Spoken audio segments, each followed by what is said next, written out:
Welcome into another episode of Tailgate Talk SEC. I am Will Thomas, and we are continuing through the second half here of our transfer portal series with the Oklahoma Sooners today. So Oklahoma went 10-2 last year, and they made the playoff. They lost that first game to Alabama, but as they headed into this latest offseason, they knew they were close.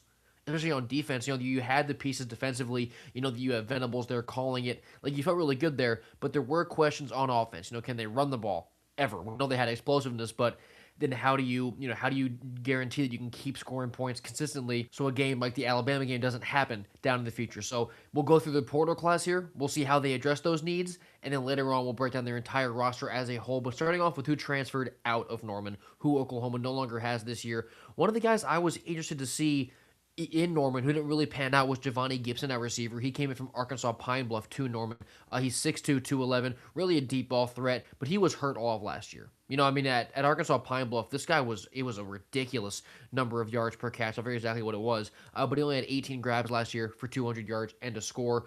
So he was playing through injury, didn't quite get to be as effective as we thought he could be. But Giovanni Gibson, I do believe, is a pretty good player. And another Gibson out wide that's leaving Norman is Jaden Gibson. He's 6'5". He really was that outside threat more so. He had 14 grabs for 375 yards, so big time yards per catch for Gibson last season, and 5 touchdowns. He's gone. So you have that production at receiver that you're losing. You also lose guys like Zion Kearney, guys like Josiah Martin.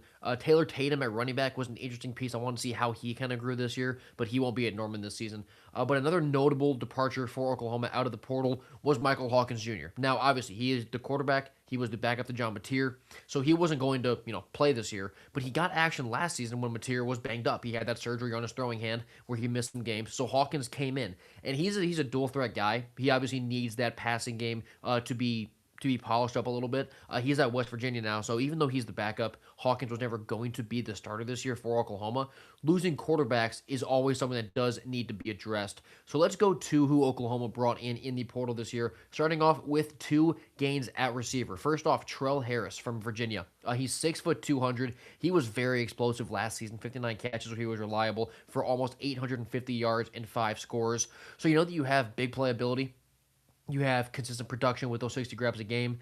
Having him to, complement Satania this year, I think is very good in the receiver room. And then another receiver they brought in who's not controversial, but he might be to one team, is Parker Livingstone coming in from Texas. This is a spicy ad, obviously. He's 6'4", 191. He had a great year last season with the Longhorns as a freshman, 29 grabs for over 500 yards and 6 scores. He had a bit of a lower leg injury he got again the Florida game. He kind of saw that messing with him a little bit as the season went on. But Livingstone, first off, he's a really good player.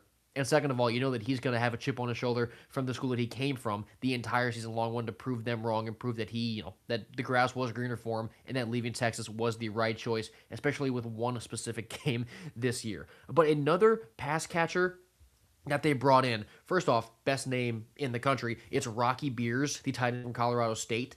He's a great player with a better name. He's 6'5", 245. He had 31 grabs for almost 400 yards and 7 scores last year. So he's a really reliable tight end piece. I do think this is a nice ad just to be a safety valve for Mateer, a big body guy you can trust in the middle of the field when passing plays do inevitably break down. And some defensive ads they got. Starting off with an edge rusher who not a lot of people are really talking about, but it's Kenny Ozowalu. He's an edge rusher from UTSA. He was just a freshman, but he had 3 sacks last year as a freshman with the Roadrunners in the American. He's 6'4", 270, so the measurables are there. You've already seen some production there as a true freshman. And now Brett Venables gets his hands on him. Kenny's a guy who I'm really excited to see play this year in this Oklahoma defense. And then another guy who's more of a project, I don't want to say project, but not quite a proven commodity, is Dakota Fields, a corner from Oregon. So he's a blue chip guy coming out of high school. I like his tools a ton. He didn't really do a whole lot at Oregon. Crowded room, young player, just things like that. Once again, just like Ozowalu, I like getting Dakota Fields in a Brent Venables defense a ton because I can trust the coaching, I trust the development, and I trust Fields' athleticism, his natural tools to really be an incredible player. But just some other guys, notable guys that Oklahoma brought in. They brought in Bishop Thomas, a D lineman from Georgia State, another small school guy who I believe could be pretty cool in a Venables defense. Hayden Hansen from Florida, he's another tight end, another check down option for Mateer. So Oklahoma didn't really do anything crazy in the portal, in or out. Not really a notable name that left, or sorry, a superstar name that left, or a superstar name that came in.